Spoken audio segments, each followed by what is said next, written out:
ৰংগমঞ্চৰ তৰফৰ পৰা আমি বিষ্ণু ৰাভা দিৱস উপলক্ষে 20 জুন তাৰিখে আমি বিষ্ণু ৰাভাৰ সমাধিস্থলত শোণিতপুৰ জিলা সাংস্কৃতিক ঐক্যমঞ্চৰ তৰফৰ পৰা আমি শ্ৰদ্ধাঞ্জলি জ্ঞাপন কৰিলোঁ।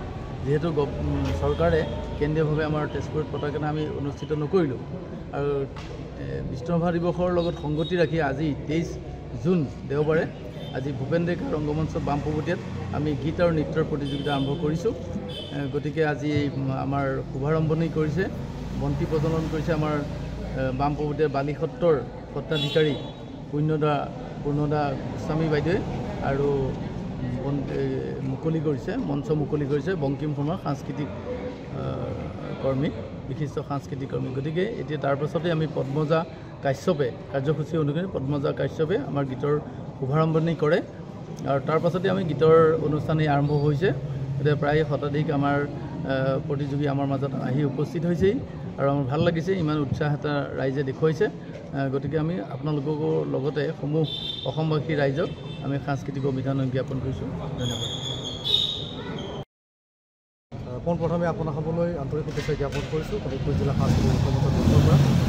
আজি আমি শ্বহীদ ভূপেন ডেকা ৰংগমঞ্চত আয়োজিত কৰিছোঁ শোণিতপুৰ জিলা সাংস্কৃতিক ঐক্যমঞ্চৰ সৌজন্যত অনুষ্ঠিত হ'বলগীয়া কলাগুৰু বিষ্ণু ৰাভাদেৱৰ গীত আৰু নৃত্যৰ প্ৰতিযোগিতা। ইতিমধ্যে 20 জুন তাৰিখে আমাৰ শ্ৰদ্ধাঞ্জলি অনুষ্ঠান হৈ গৈছে।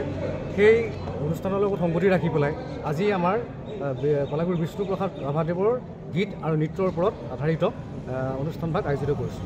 আৰু ইয়াৰ লগতে আমি আমাৰ শোণিতপুৰৰ বিশেষকৈ তেজপুৰৰ বিশিষ্ট যিখিনি আমাৰ বিশেষকৈ থলুৱা ধৰক জাপি বনায়, কোনোবাই বাঁহী বজায়, কোনোবাই মেকআপ কৰে, কোনোবাই মেকআপ আৰ্টিষ্ট বা জাপি ইত্যাদি তেনেকুৱা থলুৱা যিখিনি আমাৰ শিল্প আছে সেই শিল্পীসকলক আমি মৰ্যাদা দিয়াটো হৈছে আমাৰ আমাৰ মঞ্চখনৰ এটা দায়িত্ব, আমাৰ লক্ষ্য। সেই দায়িত্ব লক্ষ্য আগত ৰাখি পেলাই আমি আগতো তেনেকৈ বিভিন্ন কাৰ্যসূচী কৰি আহিছোঁ। 2023 বৰ্ষতে এই অনুষ্ঠানভাগ জন্ম হৈছিলে।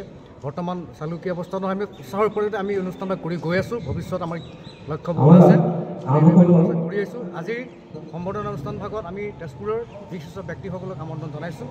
তাৰ লগতে আমাৰ শিল্পীসকলকো আজিৰ কিমান জেগাৰ পৰা হয়, আমি তেজপুৰৰ প্ৰায় সকলো তেজপুৰ শোণিতপুৰৰ স্কুল আছে, মিউজিক স্কুল আছে, তেওঁলোকক আমি জনাইছোঁ। আৰু বিশেষকৈ গীতৰ ওপৰত আমি এটা ধ্যান দিছোঁ যে বিষ্ণু ৰাভাৰ গীত আজি সকলো ল'ৰা ছোৱালীসকলে বহুতে হয়তো এটা লোপ পাবলৈ লৈছে। সেই সংস্কৃতিত আমি কেনেকৈ আগুৱাই লৈ যাব পাৰোঁ সেইটো মানে দিশক আমি বিশেষ প্ৰাধান্য দিছোঁ।